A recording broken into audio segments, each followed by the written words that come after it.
जय जय जगन्नाथ। संध्या खबर जेन विजन आपण मानक जनाऊँगी हार्दिक अभिनंदन। आसतु किसी गुरुत्वपूर्ण घटना एवं सबुठ बड़ खबर पर नजर पकड़ा पूर्वर वर्तमान ओडिशा रे कौन रही पाणीपागर खबर। ए पाणीपाग को नहीं पुणी अपडेट खबर सामना को आसूची भारतीय पाणीपाग विभाग तरफ वर्तमान ओडिशा रे वर्तमान शीतर लहरी सबुआड़े देखा मिलूँ। यही परिप्रेक्षी में कौन रही परिस्थिति को सामना करुच्ची सारा ओडिशा। आसतु पूरा वीडियो पर टिके नजर पकई नवा। दर्शक बंधु वर्तमान ओडिशा रे सबुठु बड़ खबर जो भली ओडिशा रे लागी रही लोक वर्तमान जो भली ओडिशा रे लागी रही वर्तमान काकर भिजा ओडिशा रे वर्तमान बेहाल परिस्थिति सम्मुखीन करुच्ची सारा ओडिशा। प्रत्येक जिला भद्रक बालेश्वर कटक पुरी गंजाम गजपति राउरकेला ढेंकानाल पारादीप संबलपुर नवरंगपुर यही जिला मानक अत्यधिक ठंडा फल आम गोटे कथा कहीपर 5 डिग्री सेल्सियस रे वर्तमान रही कंधमाल। ये कंधमाल रे परिस्थिति वर्तमान संगीन रही।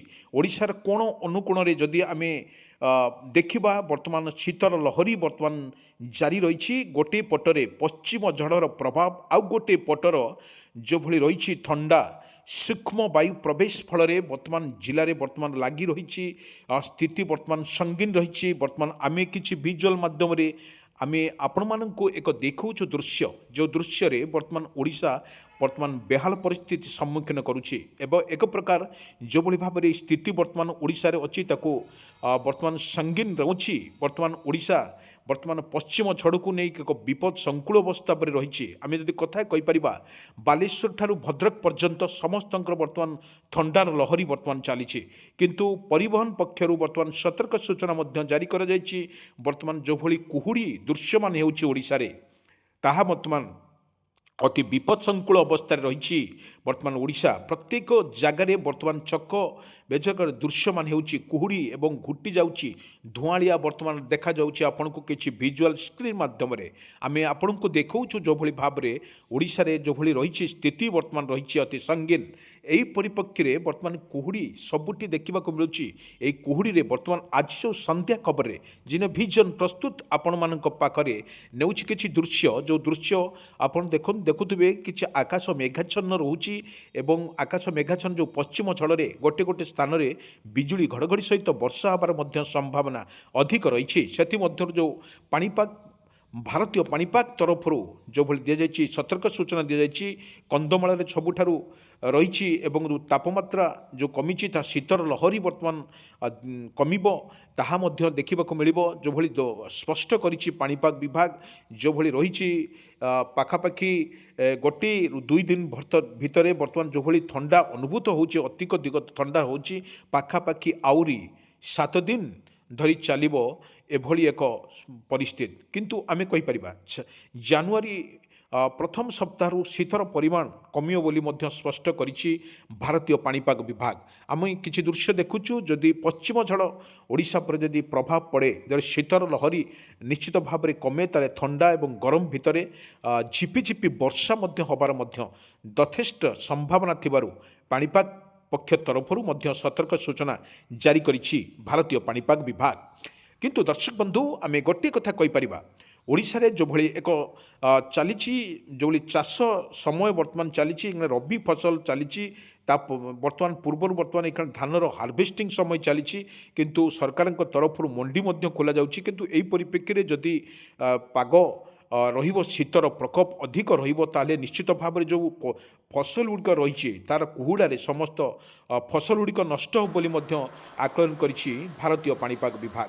भारतीय पाणीपाग करा जाइछि वर्तमान हार्वेस्टिंग समय रही धान हार्वेस्टिंग होउछि परे परे रबी फसल मध्य आरंभ होलानी किंतु सबुठारु वर्तमान फूल कसीर समय वर्तमान एखिणी आउर जदि प्रबल कुहुड़ी रुहे ताहले मध्य किछि परिमाण रे पनीपरिबा कतरु समस्त नष्ट बोली मध्य आकलन करुछि भारतीय पाणीपाग विभाग।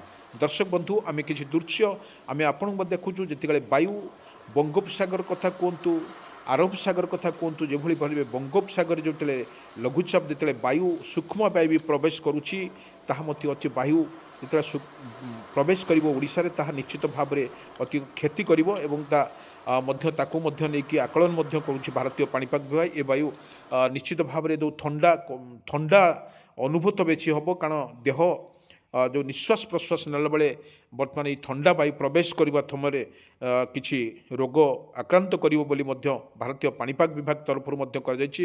ତେଣୁ ପାଇଁ ସତର୍କ ସୂଚନା ମଧ୍ୟ ଦିଆଯାଇଛି। ଯେଉଁ ଏସ୍ଆର୍ସି ପକ୍ଷରୁ ଦିଆଯାଇଛି, ଆପଣ ଯଦି ଯାତାୟାତ କରୁଛନ୍ତି ତାହେଲେ ଆପଣ ମୁହଁରେ ମାସ୍କ ପିନ୍ଧି ଆପଣ ସଚେତନ ରହିବା ପାଇଁ ନିହାତି ଆବଶ୍ୟକତା ରହିଛି ବୋଲି କହିଛନ୍ତି ପାଣିପାଗ ବିଶେଷଜ୍ଞ। ଏବଂ ତାହା ତରଫରୁ ମଧ୍ୟ କୁହାଯାଇଛି, ଯଦି ଯାନବାହନ ଚଳାଇବା ପାଇଁ ଅତି କଷ୍ଟ ହେଉଛି, ମାନେ ଗାଁ ଗହଳିରେ 4ଟା ବେଳକୁ ଦୃଶ୍ୟମାନ ହେଉଛି କୁହୁଡ଼ି, କିଛି ରାସ୍ତାଘାଟ ସବୁ ସୁନସାନ ହେଉଛି, ସବୁଆଡ଼େ ଦେଖାଯାଉଛି ବର୍ତ୍ତମାନ କୁହୁଡ଼ିର ତାଣ୍ଡବ। ସେଥିପାଇଁ ପ୍ରସ୍ତୁତ ରହିବା ପାଇଁ ସରକାରଙ୍କ ତରଫରୁ ମଧ୍ୟ କୁହାଯାଇଛି। ଯାନବାହନ ତରଫରୁ ମଧ୍ୟ ଲୋକମାନଙ୍କୁ ସଚେତନ କରାଯାଉଛି। ଏବଂ ଯଦି ଆପଣ ଯାତାୟାତ କରୁଛନ୍ତି ତାହେଲେ ଦେଖିକି ଦେଖନ୍ତୁ, ରାସ୍ତାର ଉଭୟ ପଟିକି ଦେଖିକି ଆସନ୍ତୁ ଏବଂ ହେଲମେଟ୍ ବ୍ୟବହାର କରନ୍ତୁ ଏବଂ ଯେଉଁ ଗାଡ଼ିରେ ଲାଇଟ୍ ଦେଇକି ଆସନ୍ତୁ ଏବଂ ଅପେକ୍ଷା କରନ୍ତୁ କେଉଁଆଡ଼ିକି ଯେଉଁଭଳି ଲାଇଟ୍ ପଡ଼ୁଛି ସେ ଆଡ଼ିକି ଦିଗ ପରିବର୍ତ୍ତନ କରିକି ଆପଣ ଯିବା ଆସିବା କରନ୍ତୁ ବୋଲି ଅନୁରୋଧ କରାଯାଇଛି। କିନ୍ତୁ ପରିପ୍ରେକ୍ଷୀରେ ଯଦି ଦେଖିବା, ବର୍ତ୍ତମାନ ସୂକ୍ଷ୍ମ ବାୟୁ ପ୍ରବେଶ କରୁଛି ଗୋଟେ ପଟରେ, ଆଉ ଗୋଟେ ପଟର ଯେଉଁଭଳି ରହିଛି ପଶ୍ଚିମା ଝଡ଼, ତାକୁ ନେଇକି ବର୍ତ୍ତମାନ ସରକାରଙ୍କ ତରଫରୁ ମଧ୍ୟ ସୂଚନା ଦିଆଯାଇଛି କିପରି ଭାବରେ ୟାକୁ ରହିବ ତାହା ମଧ୍ୟ ଆକଳନ କରୁଛି। କିନ୍ତୁ ଲଘୁଚାପ ଯେତେବେଳେ ଓଡ଼ିଶା ପରେ ରହୁଥିଲା, ତା ପୂର୍ବରୁ ଲୋକମାନେ ଦେଖିଛନ୍ତି କିପରି ଭାବରେ ପରିସ୍ଥିତି ଅତି ସାମ୍ନା କରୁଥିଲା, ତା ମଧ୍ୟ ସ୍ପଷ୍ଟ କରୁଛି ଆଞ୍ଚଳିକ ପାଣିପାଗ ବିଜ୍ଞାନ କେନ୍ଦ୍ର। ଯେଉଁ ପଶ୍ଚିମ ଝଡ଼ ରହିଛି ଓଡ଼ିଶାରେ ରହିଛି, ତା'ର ହାଲକାର ପରିମାଣର ବର୍ଷା ହେବ ବୋଲି ମଧ୍ୟ ସତର୍କ ସୂଚନା ଜାରି କରିଛି ଭାରତୀୟ ପାଣିପାଗ ବିଭାଗ।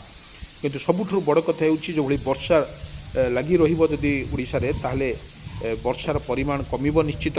ତାହେଲେ ଲଘୁଚାପ ଜନିତ ବର୍ଷା ମଧ୍ୟ ହେବ ବୋଲି ମଧ୍ୟ ଆକଳନ କରିଛି ଭାରତୀୟ ପାଣିପାଗ ବିଭାଗ। ସେଭଳି ଦର୍ଶକ ବନ୍ଧୁ, ଆମେ ଗୋଟେ କଥା କହିପାରିବା, ଯଦି ଓଡ଼ିଶାରେ ରହିଛି ଅତ୍ୟଧିକ ଶୀତ ରହିଛି, ତାହେଲେ କିଛି ଦୃଶ୍ୟ ଆମେ ଆପଣମାନଙ୍କ ପାଖକୁ ନେଇଯାଉଛୁ ଦର୍ଶକ ବନ୍ଧୁ। ଯେଉଁଭଳି ଭାବରେ ରହିଛି ଥଣ୍ଡା ଓଡ଼ିଶା ପରେ ରହିଛି ଏବଂ ତାହା ମଧ୍ୟ ବରଫ ପଡ଼ୁଛି ସବୁ ଜାଗାରେ, ଛୁଇଁଲା ବେଳକୁ ସବୁ ଥଣ୍ଡା ଲାଗୁଛି। ସେଥିପାଇଁ ସମସ୍ତଙ୍କୁ କିନିଆ କରୁଛି ଯେଉଁ ଶୀତ, ଆଉ ଶୀତରେ ରକ୍ଷା କରିବା ପାଇଁ ରାସ୍ତାଘାଟ ସବୁଠି ଦେଖିବାକୁ ମିଳୁଛି ନୂଆ ଯେଉଁ ନିଆଁର ହୁଡ଼ା ଦେଇକି ବସିଥିବାର ଦୃଶ୍ୟ ଆମେ ଦେଖୁଛୁ। ଶୀତ ମଧ୍ୟ ସମସ୍ତଙ୍କୁ ଛୁଉଁଛି, କିଏ ବୁଢ଼ା ଠାରୁ ଭେଣ୍ଡିଆ ପର୍ଯ୍ୟନ୍ତ ସମସ୍ତଙ୍କୁ ଶୀତ କଲବଲ କରୁଛି। ସେଥିମଧ୍ୟରୁ ସମସ୍ତେ ମଧ୍ୟ ନିଆଁରେ ଉଷୁମ ନେଉଥିବାର ଦୃଶ୍ୟ ନଜରକୁ ଆସିଛି ଦର୍ଶକ ବନ୍ଧୁ। ଶୀତ ପ୍ରବଳ ପଡ଼ୁଛି ତାହା ମଧ୍ୟ ସ୍ପଷ୍ଟ ହେଉଛି। ଓଡ଼ିଶାରେ ପ୍ରବଳ ଶୀତର ଲହରୀ ବର୍ତ୍ତମାନ ଚାଲିବ, ଆହୁରି 7 ଦିନ ଲଗାତାର ଭାବରେ ଓଡ଼ିଶାରେ ଶୀତ ଚାଲିବ ବୋଲି ମଧ୍ୟ ଭାରତୀୟ ପାଣିପାଗ ବିଭାଗ ତରଫରୁ ମଧ୍ୟ ସତର୍କ ସୂଚନା ଜାରି କରିଛି। କିନ୍ତୁ ଦୃଶ୍ୟ ଆମେ ଦେଖାଉଛୁ ଦର୍ଶକ ବନ୍ଧୁ, ଏଭଳି ଏକ ପରିସ୍ଥିତିରେ ଓଡ଼ିଶା ରହିଛି, ତାହାର ମଧ୍ୟ କିପରି ଭାବରେ ଏହାକୁ ମୁକାବିଲା କରିପାରିବ। ବର୍ତ୍ତମାନ ପାଖାପାଖି ଆହୁରି 1 ସପ୍ତାହରୁ 2 ସପ୍ତାହ ଭିତରେ ଶୀତ ହାଲକା ରହିବ ଏବଂ ଜାନୁଆରୀ ପ୍ରଥମ କିମ୍ବା ସେକେଣ୍ଡ ସପ୍ତାହ ଭିତରେ ଶୀତର ପ୍ରକୋପ କମିବ ବୋଲି ମଧ୍ୟ ସିଧାସଳଖ ସ୍ପଷ୍ଟ କରିଛି ଭାରତୀୟ ପାଣିପାଗ ବିଭାଗ। ସେଥିପାଇଁ ଯାତାୟାତ କରୁଥିବା ସମୟରେ ପରିବହନ ତରଫରୁ ସଚେତନ କରାଯାଇଛି ଏବଂ କୁହୁଡ଼ି ରକ୍ଷା କରିବା ପାଇଁ ମଧ୍ୟ ସଚେତନ କରାଯାଉଛି ବିଶେଷଜ୍ଞମାନଙ୍କ ତରଫରୁ।